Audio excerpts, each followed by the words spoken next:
आज आपको शुरू करते हैं संधारित्र तथा परावैद्युत। ठीक है, इस टॉपिक पे आपको बहुत सारी चीजें देखने को मिलेंगी और पढ़ने को मिलेंगी। सबसे पहला पॉइंट आता है इसमें से धारिता क्या है, वैद्युत धारिता। ध्यान देंगे, बहुत अच्छी तरीके से समझेंगे। मान लीजिए दोस्तों ये कोई चालक है, ठीक है।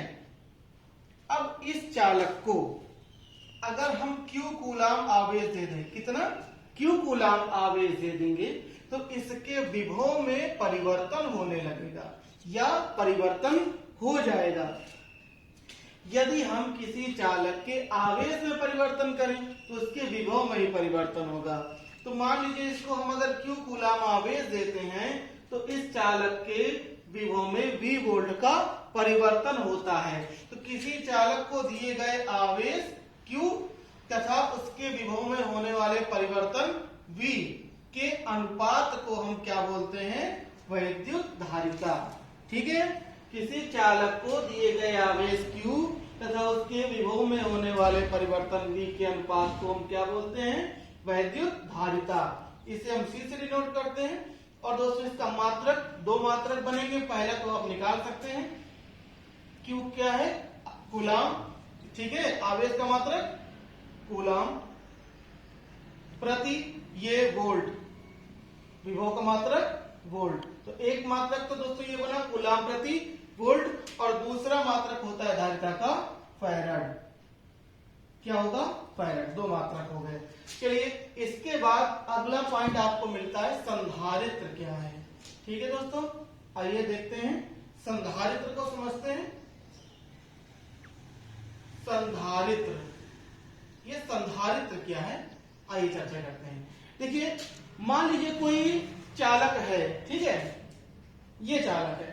अगर इस चालक के आकार में परिवर्तन किए बिना इसकी धारिता को बढ़ाना हो तो हम किसका प्रयोग करते हैं, संधारित्र का।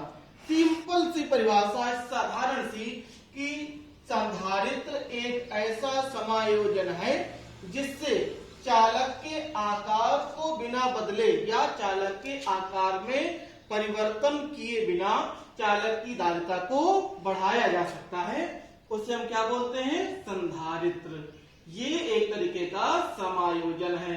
इसी पॉइंट को लेकर के हम आगे बढ़ते हैं दोस्तों। तो एक आपको डेरिवेशन मिलता है समांतर प्लेट संधारित्र, संधारित्र की धारिता। समांतर प्लेट संधारित्र की धारिता का सूत्र स्थापित करते हैं। देखिए सबसे पहले इस सूत्र पर ध्यान दीजिए कि मान लीजिए X और Y ये दो प्लेटें हैं, ठीक है। इस X प्लेट को प्लस Q कूलाम आवेश दिया जाता है। कितना, प्लस Q कूलाम आवेश दिया गया। अब चूंकि ये प्लेट इसके सामने है तो प्रेरण के कारण, प्रेरण की घटना के कारण इसके यानी इस प्लेट पर क्या होगा, ऋणात्मक आवेश वितरित हो जाएगा। अब चूंकि आप ध्यान दीजिए कि इसका ये जो सिरा है, ये दूसरी प्लेट, ये किससे जुड़ा है, पृथ्वी से। तो पृथ्वी से जो इलेक्ट्रॉन ऊपर जाएंगे इसके कारण इस प्लेट का धनात्मक आवेश क्या होगा, वो निरावेशित हो जाएगा और इस प्लेट के बाहरी पृष्ठ पर हमारा ऋण आवेश शेष रहेगा। ध्यान दीजिए, इस दोनों प्लेटों के बीच का पृष्ठ घनत्व कितना है, सिग्मा, और क्षेत्रफल a तथा दोनों प्लेटों के बीच की दूरी d है। तब यहां पर वैद्युत क्षेत्र की तीव्रता कितना हो जाएगा, E बराबर sigma upon k epsilon not. कितना हो जाएगा, E बराबर sigma upon k epsilon not. ये k क्या है, ये नियतांक है, ठीक है, और एप्सिलॉन नॉट ये है तुम्हारी विद्युतशीलता। आइए तो दोस्तों एक चीज ध्यान रखिएगा कि सिग्मा का मान होता है Q अपान A। तो ये सिग्मा का मान उठा करके हम इस समीकरण में रख दें तो सूत्र बनेगा E is equal to Q upon K epsilon naught into A। ये किसका मान निकल आया हमारा, E का। और हमको निकालना क्या है, धारिता।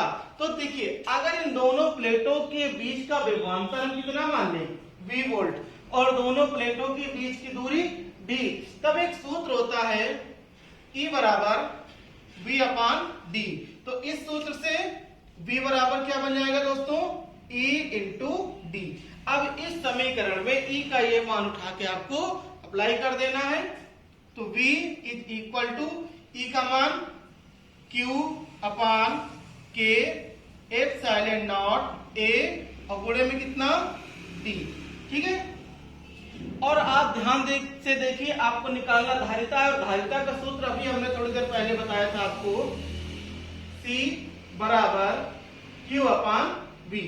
ठीक है, तो यहां पर इस समीकरण में आपको ये V का मान अप्लाई कर देना है। देखिए जरा क्या बनेगा समीकरण हमारा, C is equal to Q upon V का मान क्या निकाला था, Q upon K epsilon naught A into D. ध्यान दीजिए Q से Q कैंसिल, ये K epsilon naught into A ऊपर चला जाएगा, तब हमारा समीकरण बचेगा C is equal to K epsilon naught A upon D। ये आ गया आपका समांतर प्लेट संधारित्र की धारिता का व्यंजक या सूत्र। अब एक चीज और ध्यान दीजिए दोस्तों कि यदि हम किसी भी समीकरण से जब प्रोपोर्शनल का साइन हटाते हैं तो बराबर लिख करके एक नियतांक मानते हैं, तो उसके स्थान पर यदि हम बराबर का चिन्ह और ये नियतांक हटा दें तो प्रोपोर्शनल का साइन लगा सकते हैं। आगे ध्यान दीजिए, तो C is proportional to epsilon naught A upon D। इससे एक चीज और प्रूफ होती है, एक प्रश्न का उत्तर और आपके सामने आएगा। अगर आपसे पूछता है कि समांतर प्लेट संधारित्र की धारिता किन कारकों पर या किन बातों पर निर्भर करती है, तो यहां से आपको क्या मिला, 3 बातों पर निर्भर करती है। किस पर, एप्सिलॉन नॉट A और D। अगर इनको अलग अलग कर दें तो C is proportional to epsilon naught, दूसरा C is proportional to A और तीसरा C is proportional to 1 upon D। इन 3 बातों पर समांतर प्लेट संधारित्र की धारिता निर्भर करती है।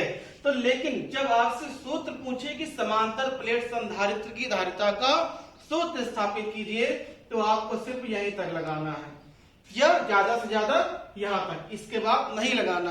लेकिन इसी में अगर क्वेश्चन पूछ लेता है कि समांतर प्लेट संधारित्र की धारिता किन कारकों पर या किन बातों पर निर्भर करती है, तब आपके सामने इसी सूत्र के माध्यम से आपको लिखना है विद्युतशीलता पर, प्लेटों के बीच क्षेत्रफल पर और दोनों प्लेटों के बीच की दूरी d पर। दोस्तों हमने यहाँ एक बार चालक शब्द का प्रयोग किया है, तो समझ लीजिए चालक क्या होते हैं।